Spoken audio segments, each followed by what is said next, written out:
প্রভু তুমি গার্গী ম্যাডামকে সাবধানে রেখো।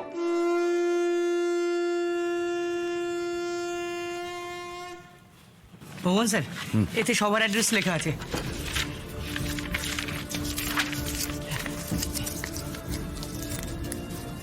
গার্গী তো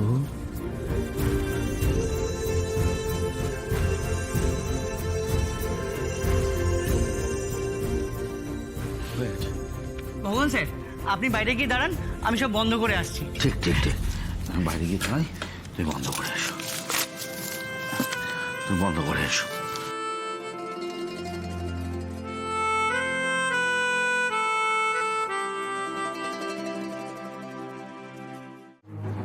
তবে বাড়িটা খুঁজে বের করতে হবে। চিন্তা নেই, আমি এসপি সাহেবকে বলে দিয়েছি, উনি কন্ট্রোল রুমে আছেন। সবকিছু কন্ট্রোলে এসে গেলে তখন আমাকে ফোন করবেন। আমার খুব ভালোবাসেন তো, কোনো অসুবিধা নেই। এক মিনিট। হ্যাঁ স্যার। বলছি গার্গীর কোনো খোঁজ পাওয়া গেল? না স্যার, এখনো কোনো খোঁজ পাওয়া যায়নি। বাড়ির সবাই খুব চিন্তিত, সবাই খুব ভেঙে পড়েছে। আসলে পুজোর দিন মেয়েটা ভাবে চলে গেল তো। তবে আপনি চিন্তা করবেন না স্যার, আমি ওর বাড়ির ঠিকানা জোগাড় করে ওর বাড়িতে যাচ্ছি।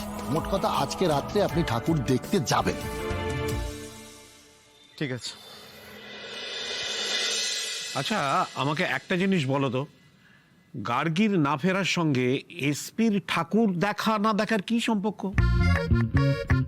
আরে উনি খুব স্পর্শকাতর মানুষ তো, তো আমার কাছের লোককে পাওয়া যাচ্ছে না শুনে উনিও খুব চিন্তিত হয়ে পড়েছেন। বললেন যে তাহলে আজকে আর ঠাকুর দেখতে যাব না। গার্গী তোমার কাছের লোক? নয় তো।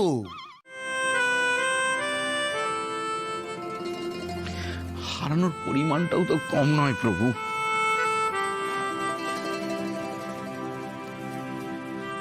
একজন আমার পুরো পরিবারটাকে এত আনন্দ দিল, পুজোটা একেবারে মাতিয়ে রাখলো, হঠাৎ কোথায় সে উধাও হয়ে গেল। আমি তার কোনো হদিশ করতে পারলাম না।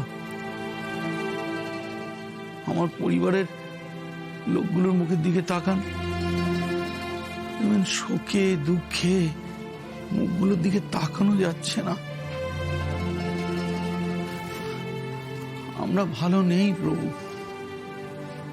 এখন তো আমার নিজেকেই দোষী বলে মনে হচ্ছে।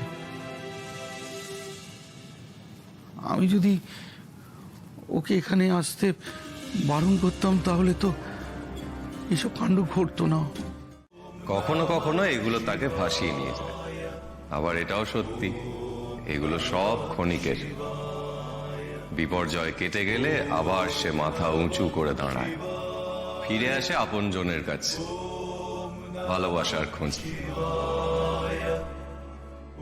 না, আপনি বলতে চাইছেন যে গার্গী ম্যাডামের কিছু হয়নি?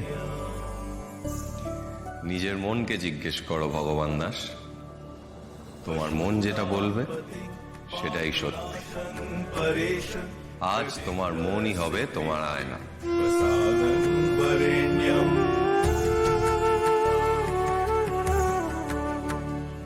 গার্গী ম্যাডামের কিছু হয়নি? গার্গী ম্যাডাম ভালো আছে? গার্গী ম্যাডামের কিছু হয়নি? গার্গী ম্যাডাম ভালো আছে? গার্গী ম্যাডামের কিছু হয়নি?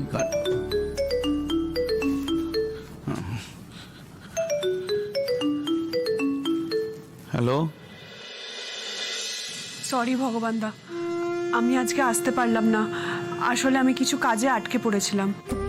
গার্গী ম্যাডাম? ভগবান দা, বৌদি যেন চিন্তা না করে, আমি কালকে বিজয়া দশমী করতে আসবো, ঠিক আছে?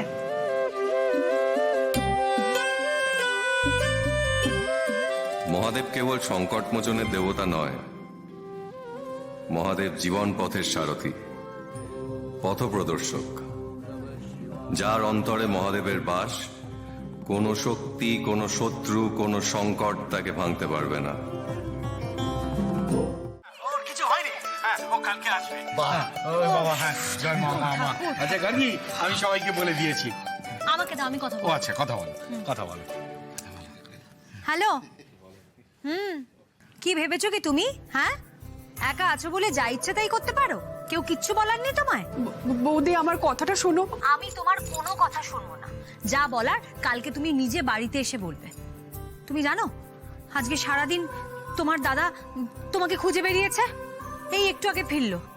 আমরা খাওয়া দাওয়া কেউ কিচ্ছু করিনি, সারাদিন তোমার কথা ভেবেছি। তুমি ফোনটা বন্ধ রেখেছিলে কেন বলো তো আগে? বৌদি আমি কাল আসছি তো, যা শাস্তি দেওয়ার আমাকে দিও, ঠিক আছে? আচ্ছা, আহিরের সঙ্গে তোমার কি কিছু হয়েছে?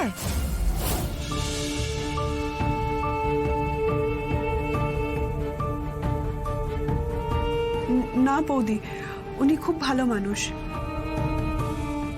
তাহলে কালকে ঠাকুর দেখতে গেলে না কেন?